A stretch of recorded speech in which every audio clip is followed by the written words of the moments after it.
mas umoke? Oo naman po. I think it's a bad thing pag hindi. Diba? Sa the longer you be always with somebody or working with somebody, lalong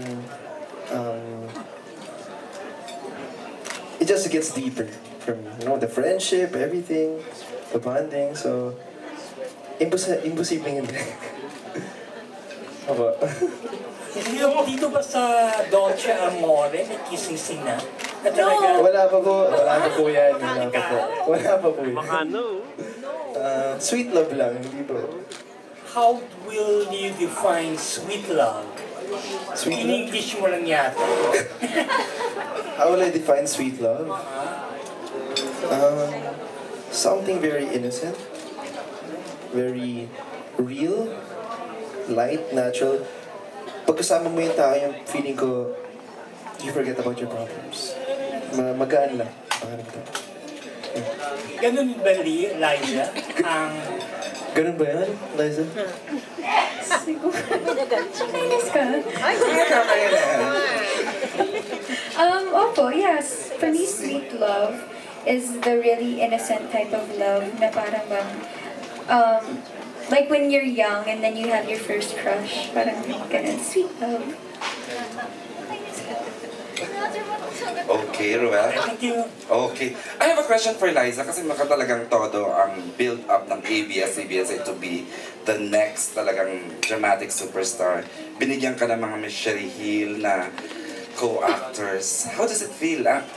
Sorry ha, pero ang galing. I mean, with Rio Locsin here, Sunshine Cruz, Direct BM. Okay, go ahead, Liza. Opo, nung una actually, sobrang kinabahan ako kay Miss Sherry kasi syempre we all know her to Dapat. be a very, very... She's sweet. She's so fun. Hindi po kasi she's a very, very good actress. Tapos nung nalaman ko na puro Italian lang yung scenes namin, sobrang na-intimidate ako kasi ayoko naman ng paulit-ulit kami dahil lang sa akin. Ayoko siyang bigyan ng hard time. So, I really, really, really tried hard na maaral yung mga Italian lines. And then, ako sobrang happy ako na at least makakasama ko na po sila veteran actors and actresses na sobrang dami kong matututunan sa kanila. And I'm just excited for the whole show to go on and to learn more from them. Okay. Bago ko ipasa, I'd like to hear from Miss Sherry. Miss Sherry, how did you get the part? I was in New York. In fact, that time, I was on a holiday with the family and visited my parents in California when I had just left New York, and I was gone for 4 months. I think this was the longest time I was away. Wow. And out of the blue, they called and asked me, my manager, Tita June, do you have Schengen visa? I said, why?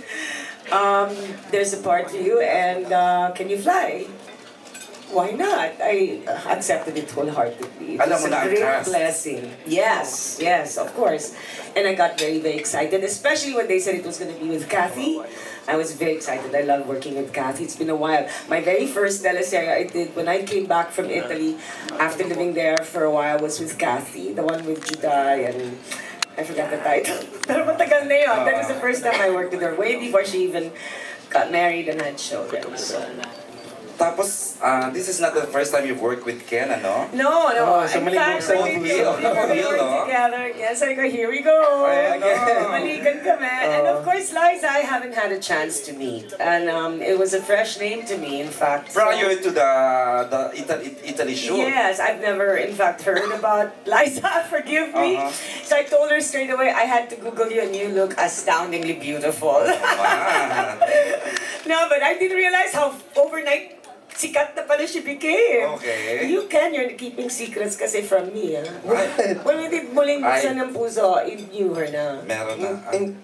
Yes, I knew Or you were not telling me anything. I knew her lang. You were my son, Friend you lang, I tell just me knew. everything. Okay. No, now I know. And how was the Italy shoot, Miss Sherry? We had a lot of fun. And in 7 days, we shot practically many scenes.